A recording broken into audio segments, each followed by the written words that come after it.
Okay, so this is going to be an important video because a lot of people are interested in this idea slash topic of profitability with smart money concepts or trading in general. And on YouTube, it's clear that a lot of people talk about their profitability, talk about what they got to profitability, maybe even if they are not profitable. And so in this video, I want to take you through this journey that I've done so far. I want to take you through the mistakes. I want to take you also through the things that I think that I've done right, and also touch on the topic of profitability. Even if you don't implement anything in this video, the fact that you are hearing this knowledge, you will be able in the future, once you experience this, because most probably you will be able to refer back to this video and be like, oh yeah, I know what is happening. Because at the end of the day, you need to understand that trading is literally a you versus you. The market is just giving you price and you are the one attaching emotion to it because you put an interpretation into the market of price, and if it doesn't fulfill that expectation, that interpretation, your ego is hurt. So here are the main points that I can talk about that has not led me to yet consistent profitability. The first one is changing strategies, and I can say this because I've already been in 4 different communities, one of market structure, one of price action, and 2 of smart money. And I don't regret actually any strategy that I've been with so far because all of them have a special place in my heart and each of them have taught me great things. But there's a catch. And the catch is that every time I was changing strategies, I was changing something that was working. I was changing something that if I kept putting the work in, it would work. Now, the reason I changed is because I knew that that strategy long term did not really fit my personality, and I knew that by getting more knowledge, I could then apply something that would fit my personality. You are sacrificing something that is good for the possibility of something better, and that's the risk when you're changing strategies. Because let's say that you have a community that you are in where they give you an average of 5% per month. That's great. 5% per month. If you can do that, that's amazing. But does it fit your personality? Maybe yes, maybe no. And if you're changing the strategy, now you are on the hunt for something that fits your personality more. If it doesn't fit your personality, it's fine. It's fine to change strategies. Listen, I've done that 3 times. I've traded market structure, price action, and now smart money. And if you enjoy that new strategy more, even if it gives you a little bit less percentage, but it fits your personality more, that's great. Us as traders, you want to have the strategies that fits your personality the most. And I don't know how many times I've stressed this. And that's what I think that I've done so far. It was testing out different strategies to see what type of trading do I want to do. Is it swing trading? Is it intraday trading? Is it scalping? Whatever it is, I wanted to find that. Because at first, I always had positions that I was maybe in for 1 day, but now I understand that I prefer the type of trading where I'm mostly for around 1 hour in the trade. If I would have stick to the previous strategies for all the time that I've been so far in trading, I know that I would already be consistently profitable because the strategies were profitable. And again, this was the risk that I was willing to take. And is this a mistake? Well, not really, if you know what you're getting yourself into. Now, if you're the type of person that falls into that shiny object syndrome where if you're making 5% per month, but there's someone that is making 10, you want to go ahead and change strategies because you want 10, and you're never really nailing one down because you're just following percentages when you should follow something that fits your personality. And this one takes me to my next point, which is making things complicated. This fits into the previous point because I think that I overcomplicated my trading. And this came from the idea that from early on,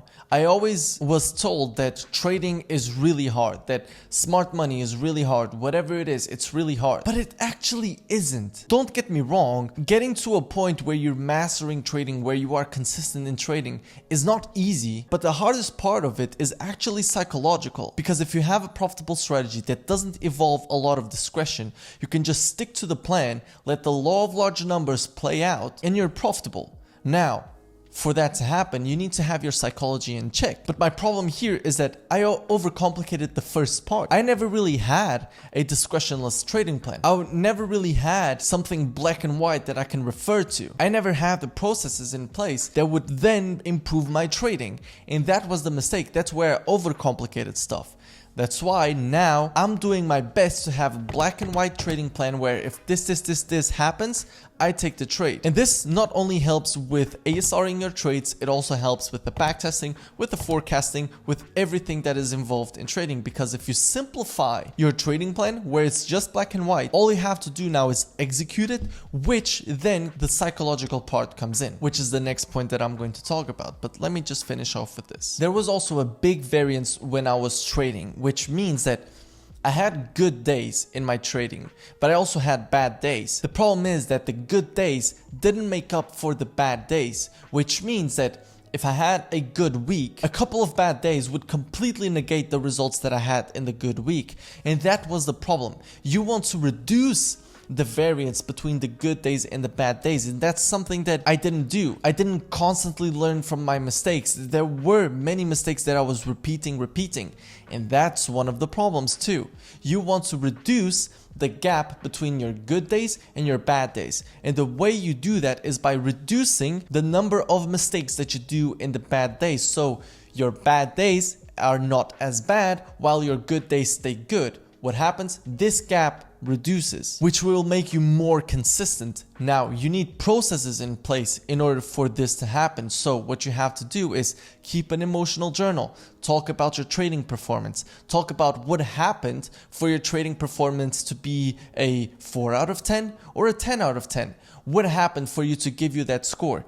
And then every single month, every single week, go ahead and review that journal in order to take those lessons. And if you do that, you will reduce the mistakes that you're doing in the bad days, reducing the variance and the gap between the good days and the bad days, meaning you will much more easily reach profitability because the good days are going to make up for it. And last but not least, and this is one that I'm still working on, is overcoming limiting beliefs. This one is a hard one for me, and basically because of the reason that I've just said before, because of variance, where a lot of mistakes that I'm still doing are psychological. Limiting beliefs around money, around trading, around success, around work, whatever it is. These beliefs end up affecting my psychology, which affects my trading, which affects my life. I wouldn't be able to tell you yet how to overcome it, but I can tell you that I'm working on it. And I can tell you what I'm personally doing, but take that with a grain of salt because, once again, it's not something that I've done successfully so far. In terms of limiting beliefs around money, I'm trying to keep perspective of everything I want to do in my life,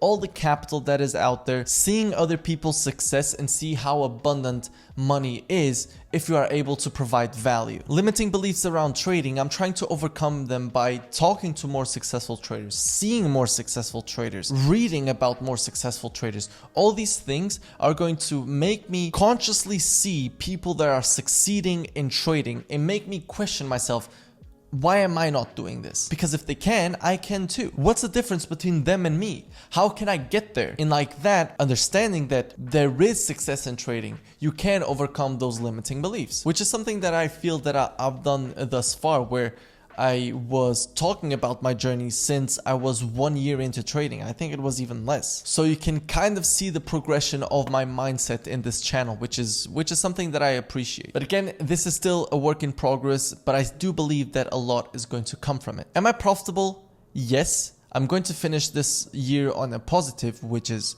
great, keeping in mind what the S&P did this year.